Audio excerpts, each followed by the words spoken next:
कईयों बार हमने ये बात की है कि जगन्नाथपुरी में जो भगवान जगन्नाथ हैं, असल में वो भगवान कृष्ण ही है।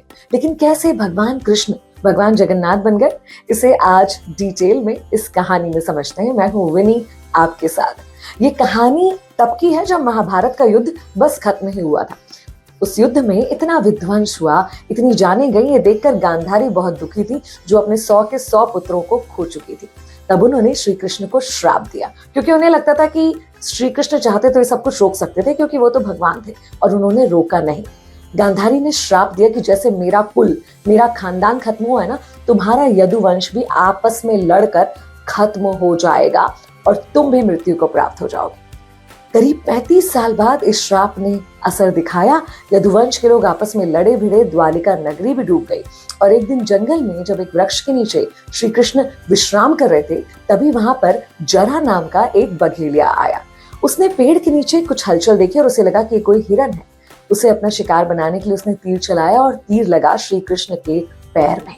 वहां पहुंचा जरा, उसने बहुत माफी मांगी, अपनी गलती बताई, लेकिन श्री कृष्ण ने कहा कि दुखी मत हो, ये तो होना ही था।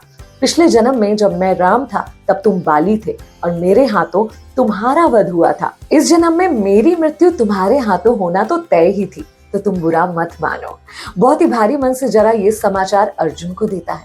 अर्जुन अपने भारी मन से अंतिम संस्कार करता है श्री कृष्ण का। श्री कृष्ण का शरीर जो है बाकी तो राख में मिल जाता है, लेकिन उनके दिल को कुछ भी नहीं होता, वो वैसा का वैसा रहता है। तब अर्जुन एक लकड़ी के बड़े से पटिये पर उस दिल को रखकर समुद्र में बहा देता है। कई सालों बाद वो दिल बहते बहते पहुंच जाता है उड़ीसा में पुरी, और मिलता है विश्ववसु को। अब विश्ववसु कौन है? जरा का अगला जन्म, जो इस जन्म में भी भगवान का परम भक्त है।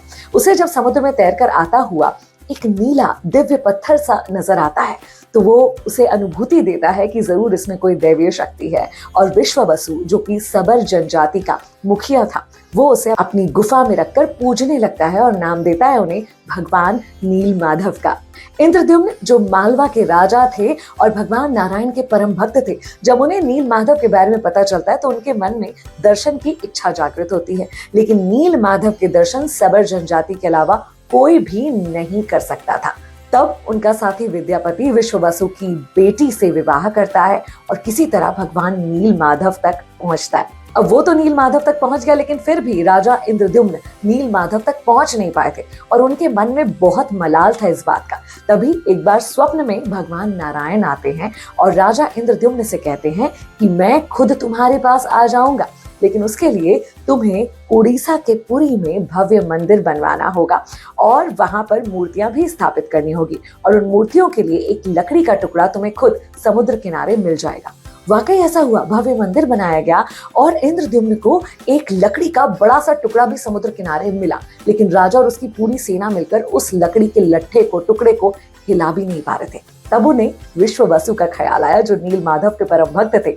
और आश्चर्य देखिए कि विश्ववसु आए और अकेले ही उस लकड़ी के टुकड़े को ले जाकर उन्होंने मंदिर में पहुंचा दिया। जैसा कि राजा इंद्रद्युम्न के स्वप्न में आकर नारायण भगवान ने बताया था, सब वैसा ही हो रहा था। और अब विश्ववसु भी तैयार थे अपने नील माधव को देने के लिए, जो इन मूर्तियों के अंदर दिव्य पदार्थ के रूप में स्थापित होने वाले थे। मूर्तियों को बनाने की सोची तो गई, लेकिन कौन करेगा ये काम? कोई भी कारीगर उन पर छेनी हथौड़ी चला ही नहीं पा रहा था। तभी खुद भगवान विश्वकर्मा आते, एक वृद्ध कारीगर का रूप लेकर। कहते हैं इन मूर्तियों को मैं बनाऊंगा, लेकिन मेरी एक शर्त होगी, जब तक मैं काम करूंगा कोई भी मेरे आसपास नहीं फटकेगा, कमरे में कोई झांक कर नहीं देखेगा, कोई अंदर नहीं आएगा, मुझसे कोई बातचीत नहीं करेगा, और मुझे किसी प्रकार के खाने पीने की भी कोई आवश्यकता नहीं होगी। उनकी शर्त को सब मान गए, लेकिन 15वें दिन कमरे के अंदर से छेनी हथौड़ी की आवाज आना बंद हो गई। राजा इंद्रद्युम्न की पत्नी को शंका हुई कि ऐसा तो नहीं कि वृद्ध कारीगर बिना खाए पिए मृत्यु को प्राप्त हो गया हो या कोई अनहोनी हो गई हो। तो राजा सारी शर्तें भूलकर कमरे के अंदर चले गए, और जैसे कमरे का दरवाजा खोला, वृद्ध कारीगर गायब हो गया और कुछ अधूरी सी बनी हुई मूर्तियां जो थी वो सामने थी। ईश्वर की इच्छा मानकर उन्हीं मूर्तियों को मंदिर में स्थापित किया गया। और आज भी हर 12 से 19 साल के बीच में ये मूर्तियां बदली जाती हैं, लेकिन उनके अंदर के वो नील माधव, जिसे आज दिव्य पदार्थ कहते हैं, वो वही का वही होता है। जब ये बदलाव होता है ना, सारे शहर की बत्तियां बंद होती है। जो पुजारी ये काम कर रहे होते हैं उनकी आंखों पर भी पट्टी बंधी होती है।